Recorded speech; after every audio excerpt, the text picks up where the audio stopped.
बोलिए बंदे छोर महाप्रभु की जय। संत श्री विज्ञान देव जी भगवान के चरणों में मेरा कोटि कोटि प्रणाम। सारे वरिष्ठ संत जनों के चरणों में मेरा कोटि कोटि प्रणाम। श्री विज्ञान देव जी महाराज कहते हैं, दृष्टि टकटकी लाइए अपर छीन गम ज्ञान, सुरति चढ़े पुनि उतरे नीच भूमि अज्ञान। ये सब साधनात्मक आध्यात्मिक संकेत हैं कि किस प्रकार से अपनी आत्मिक चेतना को कहाँ पर स्थित करना है। मंडल से बाहर नहीं जाना है, जो मंडल है उसी मंडल में अपनी चेतना को केंद्रीभूत करना है, स्थिर करना है। प्रथमाचार्य श्री एक स्थान पर कहते हैं कि एक बार मेरी चेतना मंडल से बाहर चली गई तो सद्गुरुदेव ने उनके प्राणों की रक्षा की थी। तो इस आध्यात्मिक तथ्य में जहाँ पर चेतना को स्थिर करना है, वहीं पर दृढ़ होकर दृढ़ासीन होकर स्थिर रहना यह साधक का कर्तव्य होता है, उसका प्रयत्न होता है। तो इस प्रकार से विहंगम योग जो साधना है वह बड़ी आनंददायी रहस्यमयी है, जिसमें हम स्वयं में स्थित होकर उस परमानंद का अनुभव प्राप्त करते हैं। आत्मा के द्वारा ही परमानंद का ज्ञान, आनंद व अनुभव प्राप्त होता है। जब हम अपने मन और प्राण को उसकी भूमि में लीन कर देते हैं, उसकी भूमि में अवस्थित कर देते हैं, क्योंकि मन और प्राण के चलते ये वृत्तियां बहिर्मुखी हैं, मन की तरफ जा रही हैं। इन्हीं को बहिर्मुखी करके आत्म स्वरूप का साक्षात्कार अनुभव प्राप्त होता है और आत्मा के द्वारा उस परमानंद का अनुभव, ज्ञान, आनंद प्राप्त होता है। चलते हैं हम अब सर्वेद में और तन्मय होकर सर्वेद की इन दिव्य वाणियों का श्रवण करते हैं। नहीं देह नहीं दृश्य है, नहीं जग सुख दुख भान, श्वेत भूमि यह अगम गमा, पूरण पुरुष पुराण। श्वेत भूमि अंतिम मिलय, रोम रोम ध्वनि एक, एक राग एक तान है, एक एक रह एक। तन मन आशा छाड़ कर, धसे मरे वर संत, मान सरोवर मिलतु है, सुख राशि भगवंत। अगम महल निर्धार है, तार दिवस निशिलाग, मरमी हंस रहस्य में, अंतर अनुभव पाग। सद्गुरुदेव कहते हैं कि जब आत्मा की चेतना प्रकृति आधार से ऊपर हो जाती है, जब आत्मिक चेतना इस प्रकृति के आधार को छोड़ देती है, तब अत्यंत आनंद का अनुभव वह साधक करता है और संसार के सुख दुख की कोई अनुभूति वहाँ नहीं होती।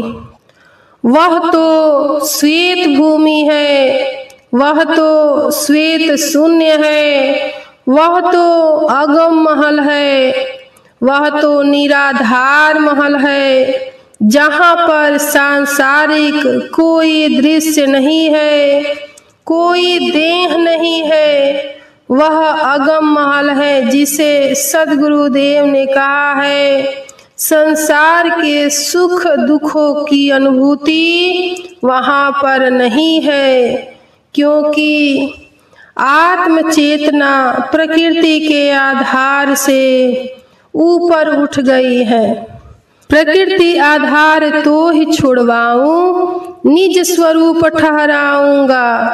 सद्गुरुदेव की यह उद्घोषणा, निज स्वरूप ठहराऊंगा, तो जब आत्मिक चेतना इस प्रकृति के आधार से ऊपर उठ जाती है, जब हम प्रकृति से ऊपर की छलांग लगा देते हैं, जब हमारी छलांग प्रकृति की सीमा से परे हो जाती है, जब हम प्रकृति को लांघ देते हैं, जब हम प्रकृति से परे चले जाते हैं, देह में है, शरीर में है, शरीर में रहते हुए, संसार में रहते हुए जब हमारी चेतना प्रकृति से परे हो जाती है, तब अत्यंत आनंद का अनुभव साधक करता है।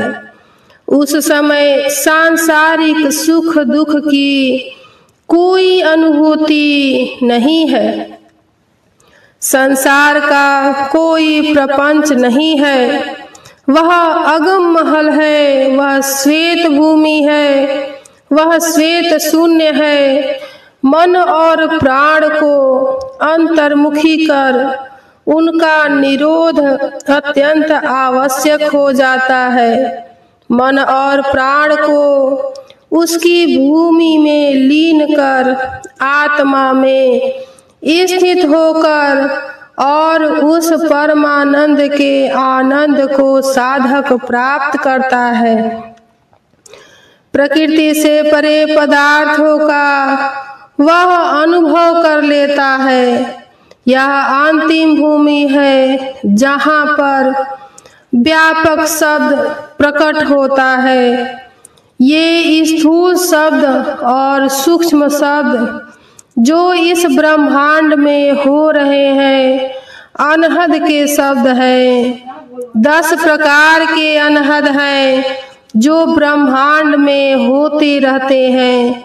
साधक जिनका श्रवण करता है, पिंड और ब्रह्मांड के शब्दों से वह ऊपर उठ जाता है और उसकी चेतना की छलांग प्रकृति से परे हो जाती है। यह एकमात्र ब्रह्म विद्या के द्वारा, एकमात्र विहंगम योग के द्वारा होता है। प्रकृति मंडल से परे जो पदार्थ है, उसका अनुभव यह ब्रह्म विद्या कराती है, यह विहंगम योग कराता है। श्वेत भूमि अंतिम मिले, रोम रोम ध्वनि एक राग एक तान है, एक एक रह एक। वह जो अंतिम भूमि है, जो श्वेत भूमि है, जो श्वेत शून्य है, जिसमें आत्मा लौह अग्निवत ब्रह्म के साधर्म को प्राप्त करती है। एक एक रह एक का क्या तात्पर्य है? जीव और ब्रह्म 2 सत्ताएं हैं। ब्रह्म भिन्न वस्तु है और जीव भिन्न वस्तु है। दोनों का संयोग कैसे होता है? आत्मा ब्रह्म नहीं हो जाती और ब्रह्म के आनंद को प्राप्त करती है। लौह अग्निवत ब्रह्म के साधर्म्य को प्राप्त करती है। आत्मा के चेतन गुणों के चेतन पदार्थों के संबंध का यही आधार है। जब दो चेतन पदार्थ मिलते हैं तो एक नहीं हो जाते।